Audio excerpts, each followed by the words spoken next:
पकड़ेंगे। जैसे सुखदेव महाराज जी को इतना वरदान मिला कि जाओ, मेरा वचन है तुम्हें मेरी माया नहीं पकड़ेंगे। सुखदेव महाराज जी सारी बात जानते थे, यदि मैं भगवान से वरदान नहीं लूँगा तो भगवान की माया जो है मुझे पकड़ लेगी। मोर तोर ते माया। माया किसे कहते हैं? माया उसे कहते हैं जैसे धन का लोभ, बहन, माता पिता, भाई, जो ये प्रेम में बंधे होते हैं, संसार के मोह में बंधे होते हैं, उन्हें माया बोला जाता है। माया उसी को बोला जाता है जो मोह में आसक्त होते हैं, प्रेम में बंधे होते हैं, परिवार में, रिश्तेदार में, ये अपना है, वो अपना है, ये मेरा भाई है, मित्र है, माँ है, पिता है, भाई है, बहन है, रिश्तेदार हैं, जो इन चीज़ों में बंधे होते हैं उन्हीं को माया पकड़े होती है। और जो इनसे परे होते हैं, जिन्हें संसार में किसी भी चीज़ से मतलब नहीं है, वो माया उन्हें नहीं पकड़ पाती। जो भगवान के प्रिय भक्त होते हैं, माया उन्हें नहीं पकड़ पाती। जैसे सुखदेव महाराज जी ने जब भगवान से वरदान लिया, प्रभु मुझे आपकी माया ना पकड़े, भगवान ने वरदान दे दिया। फिर सुखदेव महाराज जी जन्म लेते ही 12 वर्ष के हो गए। सुखदेव महाराज ने 12 वर्ष पर ही जन्म लिया है।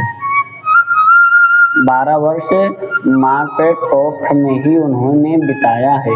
सभी बच्चे जब जन्म लेते हैं तो सिर्फ 9 महीने, मैया के 9 या 10 महीने बहुत माँ के गर्भ में रहते हैं, मैया के पेट में 9 या 10 महीने।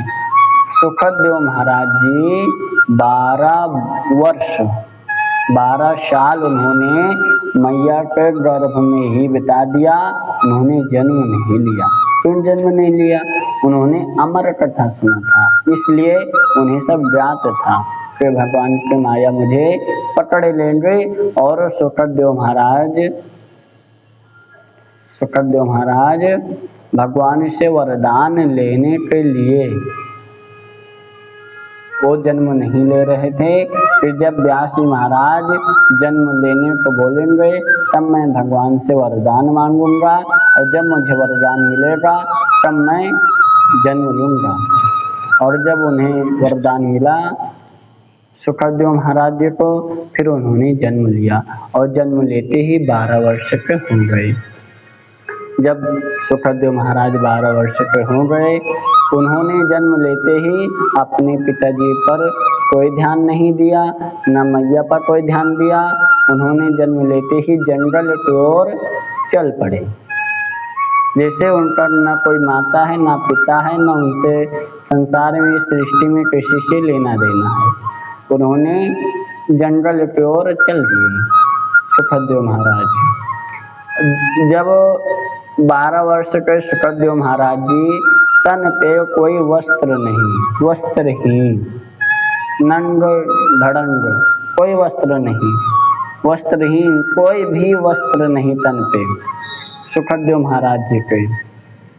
चलते चलते एक नदी आई। उस नदी में, उस तालाब में कुछ स्त्रियां, कुछ कन्याएं स्नान कर रही थी। यमुना जी का तट आया। उस यमुना जी में कुछ स्त्रियां, कुछ कन्याएं स्नान कर रही थी। उन स्त्रियों, कन्याओं ने जब देखा सुखदेव